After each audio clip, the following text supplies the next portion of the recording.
Alright, how's it going, guys? Today we're going to be taking a look at the Master Grade Gundam Avalanche Exia. As I said in the unboxing, one of my favorite, if not the favorite versions of the Exia. It's either this or the Astria is also one of my favorites. Anyway, these MSV 00 designs are really cool, and lucky for us, outside of Japan, this was released as a normal release, while in Japan, this was a premium Bandai release. There's pros and cons to that. On the plus side, that also means that it comes with water slide decals, whereas most normal released Master Grades do not, so that's good. It also means that it's going to be easier for us to buy, those of us who are living outside of Japan or countries that sell P-Bandai items. But again, as I said in the unboxing, because this was a P-Bandai item in Japan, I don't think that Bandai is going to be reissuing this very often, so while it is a normal release outside of Japan, the stock of it will probably not be replenished very often, so if you do want to get the kit, I would recommend getting one sooner than later. With that said, let's get on with the review. It's a pretty cool kit, and as always, a huge thank you to SA Gundam Store for sponsoring the review. Do check out the link to their site down below and use that coupon code there, ZakuAurelius10, and save 10% on this kit or whatever else you want to buy there. And so it was a pretty cool build. This is the first time I've built a Master Grade Exia. I've built the Dark Matter, and that's pretty much the same thing, but this felt like a little bit different. It's been so long since I built that one.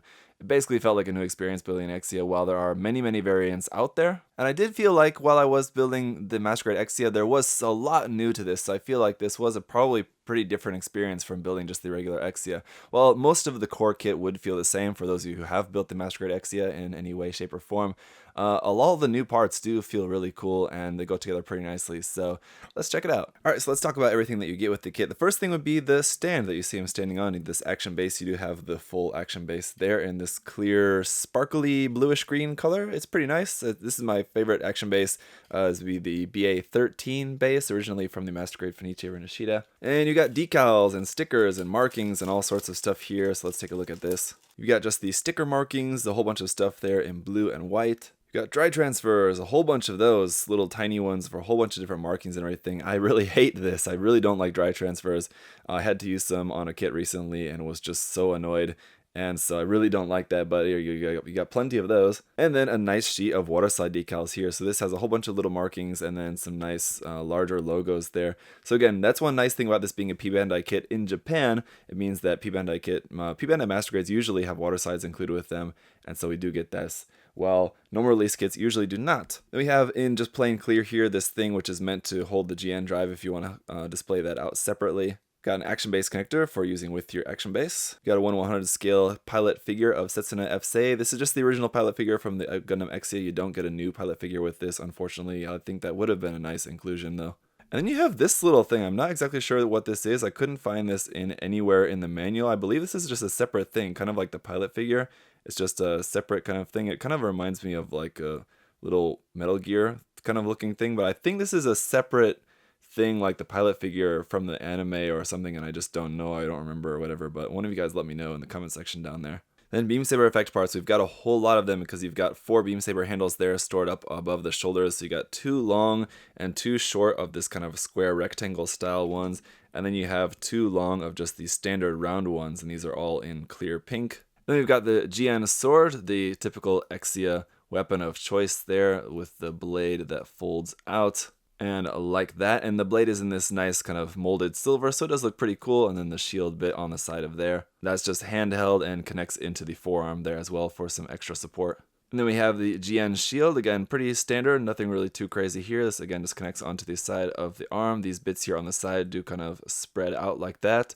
You might want to do a little bit of like painting some silver or something in there just to make that detail pop when the shield is open. Now you do also have an extra connection piece. Now this is new for this kit. You have this connection piece here, and this will allow you to connect the shield onto the back skirt. So you take off the handle and replace it with this part here. Then around here on the back of the kit, you can plug this onto here for storing the shield on his back skirt like that. As for the GN sword, I should also mention that this does also store in the backpack as well. You rotate the handle around and then this plugs right here onto the backpack.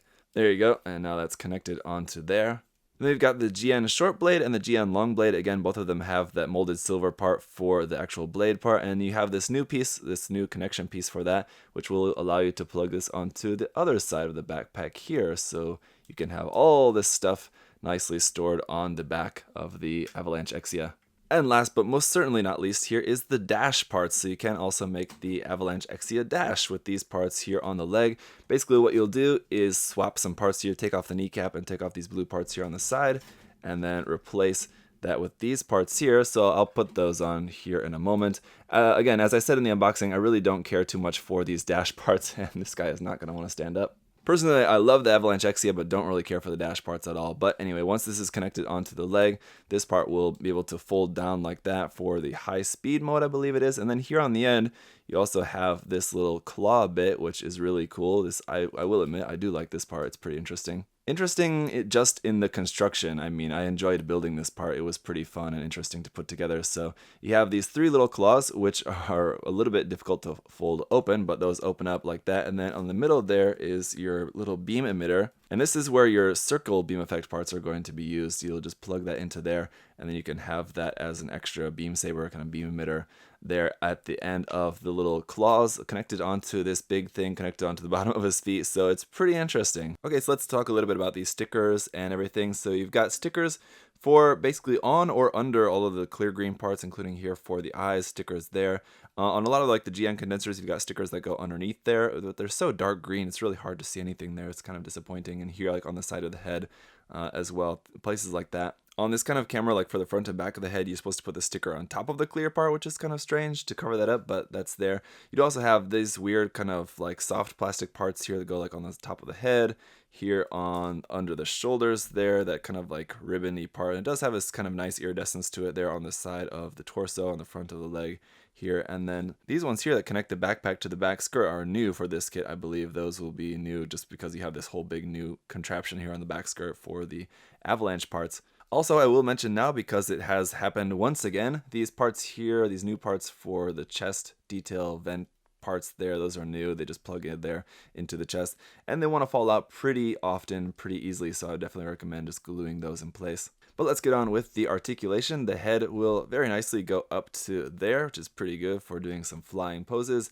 Down to there, the cockpit hatch does open. You pull out this part, and that's basically it. You do have a seated pilot figure sat up inside there. For the shoulder articulation, you have a really nice forward bend there, so you won't have any problems with that. And then you can bring the shoulder armor up to about there, and then it's kind of interesting. You have the original Exia shoulder parts in there, and then you attach the Avalanche parts just right on top of that, so it's all just kind of built onto that. And you can bring the arm up to, looks like really only about 90 degrees there, because it's kind of wanting to go up, but it's just kind of springing back down there, so maybe that's going to be the extent of that, just because of that rubber piece there. But then the rotation of the arm is down here below that, so you have that rotation and then a double joint. But again, due to the bulk of these extra parts added on here to the forearm, you're not going to be able to bend that fully, but it is going to be more than 90 degrees for a pretty nice bend there. These parts here on the back of the arm don't really do anything. I'm not really sure exactly what those are meant to be for, if they're some sort of weapon or just like vents or for something, just for the high speed mode or something. I don't really know exactly, but they're there and they look pretty cool.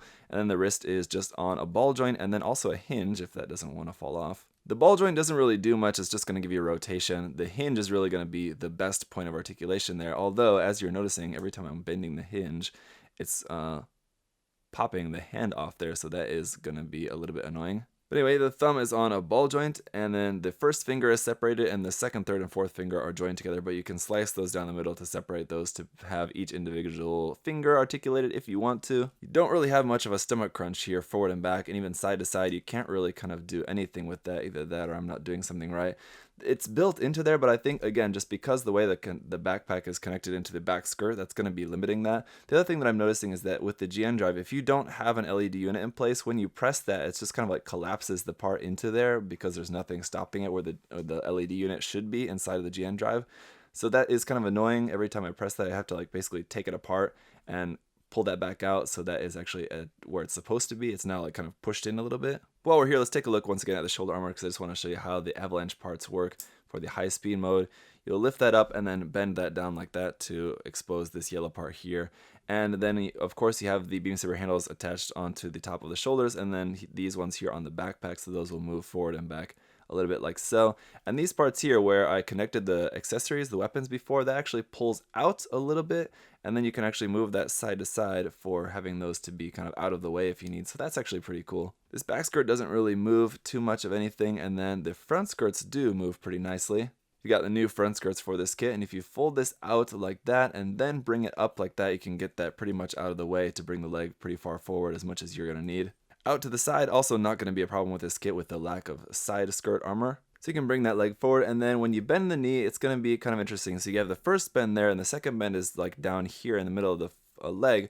But when you bend that, this part here on the back leg is kind of in the way. So what you need to do is actually bend this up. You kind of fold this part up and out of the way. Then you can bend the leg more there at the knee. So that actually works really nicely, and that's pretty cool. I like that a lot. And then down here at the ankles, this front ankle armor will move up and down a little bit. The back ankle armor will just kind of rotate up and down a little bit like that. Side to side is not going to be an issue with this kit at all. And then forward to there, back to there, and then you can move the front half of the foot separately, and the toe also moves a little bit as well. And then up underneath the feet, some nice detail there. Now, everything I've heard about the Exia is people always complain about the ankles, and I have already experienced that the ankles are a little bit weak on this kit, and just the whole foot just in general feels a little bit kind of loosey-goosey. But just do be a little bit cautious of that part when you're posing the kit. Now, a couple things that I've realized now once I've got this up on an action base is that shield actually can't attach onto the arm as it is. If you wanted to attach the shield onto the forearm as normal, you would have to take off the new parts added. The extra bulk added onto there, it just doesn't allow you to fit the shield connection onto there as it is. So it is kind of a shame they didn't give you a new connection piece for the shield that was a little bit longer to allow you to attach the shield onto there. But either way, it attaches onto the back skirt, which is also pretty cool, I guess. Also, I'm finding the lack of articulation in the stomach section to be pretty hindering in terms of wanting to pose the kit, because it's the Exia, you want to be able to pose it in some pretty cool dynamic poses, right? But unfortunately, you're not really able to do that very well with basically very little to no articulation in the stomach section there, and including rotation. I didn't mention that in the articulation bit, but you can't really rotate that obviously with those parts connected, the backpack to the back skirt. So basically, I think if you really wanted any more connection, any more articulation in the stomach section, maybe just omit those parts. But then that's just kind of disappointing to have to omit parts to do that. But either way, that does feel like it's going to be kind of a pain in the ass when it comes to wanting to pose the kit. There you go, with the dash parts on, you can see this definitely looks like a full armor Exia, basically, with everything on there. So much bulk added onto the legs, I think, is just kind of not really very attractive for the overall design of the Gundam. So that's why I don't really like the dash parts too much personally. But as you can see, they do add a lot of bulk there onto not only the back of the legs with that huge part, but also the front of the legs and out to the sides as well. They're just very bulky. That said, not really experiencing too much in the way of weight issues of them. I've got them kind of spread out, and I don't really feel like they're going to be weighted down too badly at the moment. But just another thing that I will say about this kit as a whole, and especially all the new parts added on there, is that the color separation of everything does look really nice. You have a whole lot of different colors going on, with the whites and the blues being the main color, but then you have a lot of yellow spread out throughout there as well for some nice accents.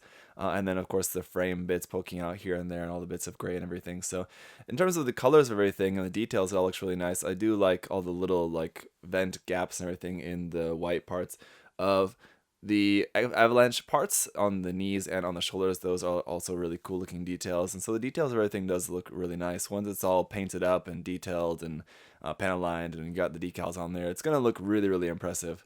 Alright, so here you go. You can see with this everything in high speed mode there, and with the beam sabers attached into the little claws in the feet, it's just going to be a pretty over the top design. And that's why I think just the Avalanche Exia is pretty badass looking, and it's a really super tough buff looking version of the Exia. The Avalanche Exia Dash just takes it a little bit over the top, and it gets to be a little bit ridiculous in my opinion. But hey, maybe that's what you're looking for, and maybe this looks pretty awesome to you. If so, then I think you'll be happy with the kit. It comes with everything you need. Like I've said, this may be small, but just the fact that it comes with the base, that's also a really nice thing, because this is one of those kits that definitely needs a base, where sometimes you have kits that really should have been included, but they don't give you a base, and it's just kind of a little bit annoying. But for this, we have it, so that's really nice. I tried making this stand, just like standing on the ground with the dash parts attached onto the back of the leg, and it's just kind of really difficult to do that, to have them, and they have to kind of make them in a way it looks really strange. So, and with everything else, I mean, there's just so much different stuff with the different swords and GN swords and beam swords and everything in there. There's so many different options that you can do in terms of posing this.